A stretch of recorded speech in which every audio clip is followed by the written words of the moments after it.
How to draw walls in PractiCAD. PractiCAD offers 4 different types of walls that we can draw at any time. The first thing we must do is make sure that the walls are inside our architectural bin. Currently on my desktop you can see I have a line wall and round wall. We're going to add the other 2 wall types now. To do this we're going to go into the library icon on the PractiCAD ribbon or Express Toolbar section. We're then going to focus on the left where it says Architecturals. Normally when you open up your screen it will be closed. We're going to hit the little plus key and then we're going to hit the plus key next to the wall and we're going to look at the 4 different types we have. Line, arc, custom, and L-shape. We're going to put the custom wall into our bin by first clicking on the custom wall. By doing that you'll notice that the bin will open up for architecturals. If nothing's highlighted you will not see the bin here. Then what we're going to do is hold down the left mouse click and we're going to drag it into the bin and let go. We're then going to click on the L-shape wall and then we're going to do the same thing. I'm going to click again, drag it into the bin and let it go. Now we have all 4 wall types ready for the following tutorials. The first wall type is the line wall. To utilize the line wall we're going to go into the architectural bin and we're going to choose the line wall icon. Here you're going to see that we are currently holding this by the bottom right corner and this hold point is going to be adjusted in our item box. We're going to go into the item box currently. You're going to notice that the wall tab has already been depressed for us because we've chosen a wall.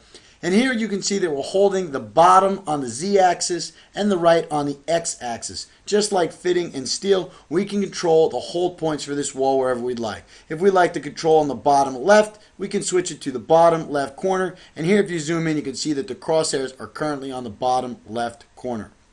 The next thing we're going to do is simply choose the proper parameters.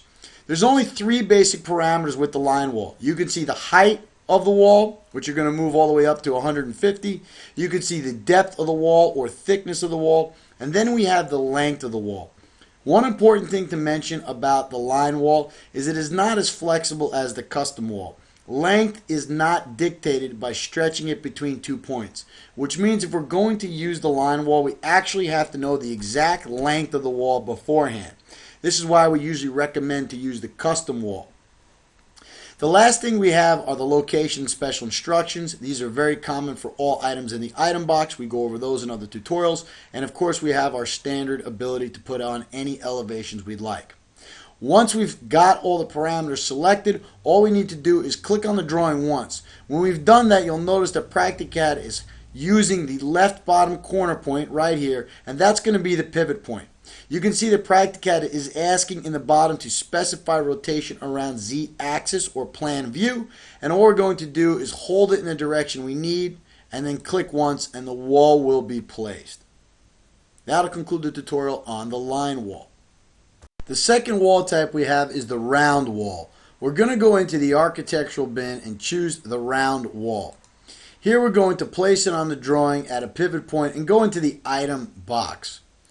Basically all the parameters and placement settings are the same for the round wall as the line wall with the exception of 2, the radius and the angle. Here you can see we have the height and the depth or thickness of the wall. It's identical to the line wall. Then we have the radius parameter. You can see if we make it 90 it's going to make the wall much larger, or 65 much smaller. And essentially we're going to measure the radius parameter for you later on in this tutorial. And the last property is angle. You can see that we have a half turn, so the angle is 180. If we did 270, it'd be 3/4 of a turn. If we switched it to 90, it would be 1/4 of a turn. So here we're going to put it back at 180. And now we're going to go to the drawing and we're going to lay this flat and we're just going to measure where the radius parameter comes from. We're going to use a linear dimension tool and we're going to stop at the top of the arc and measure to the bottom of the wall. And you can see that that parameter is 41 inches. I'm going to double click on the wall.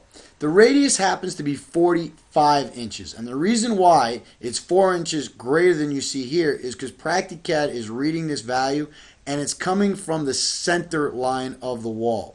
In other words, the depth of this wall is 8 inches.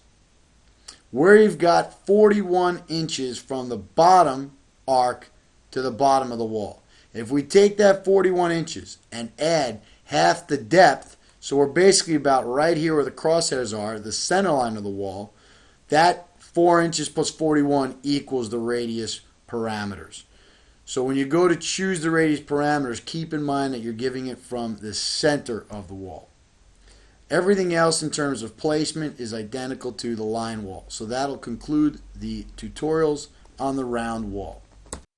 The third type of wall we have is the L-shaped wall. The L-shaped wall is very similar to the line wall. It just has two sides to make an L or corner.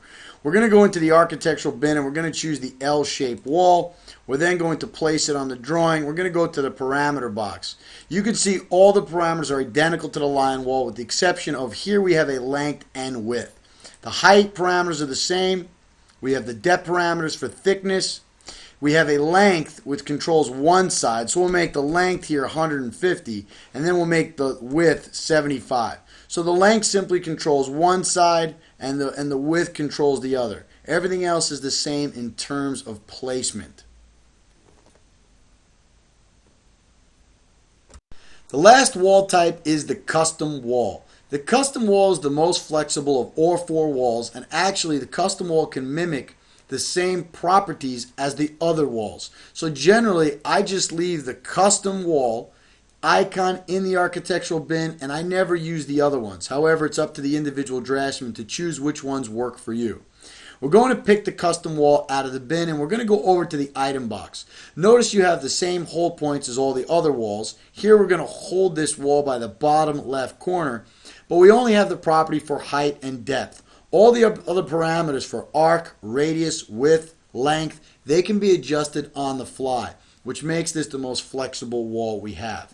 So what we're going to do is we're just going to click on the drawing to start our wall, and we're then going to click one more time. That's going to start the first displacement of the wall. And we can simply hold this in the direction we'd like to go and click, or we can type in a distance just like we would a standard AutoCAD line or a PractiCAD steel beam. So here what we're going to do is we're going to type in 150 and hit enter. And that's going to draw a 150-inch wall. Then we're going to come down and we're going to go over 75 and we're going to hit enter. We're going to come to the right, we're going to say 75 and hit enter. Then we're going to come down and we're going to type in 100 and hit enter. Now what we're going to do is we're going to hold all the way to the left, we're going to type in 225 and we're going to hit enter again. Now to close the wall off, we could bring the cursor over here and click, or PractiCAD offers a feature.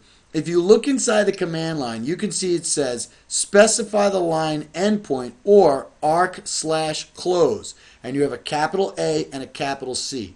A would allow us to draw an arc. C would close the wall off for us. In this tutorial, we're just going to hit C and the enter key or the space bar, and that's going to instantly close the wall. And now we've got a closed wall. This is the most flexible, so it is the one I recommend working with, and therefore there are exercises in tracing over an architectural background with this particular wall tool. That'll conclude the tutorials on working with the four types of walls.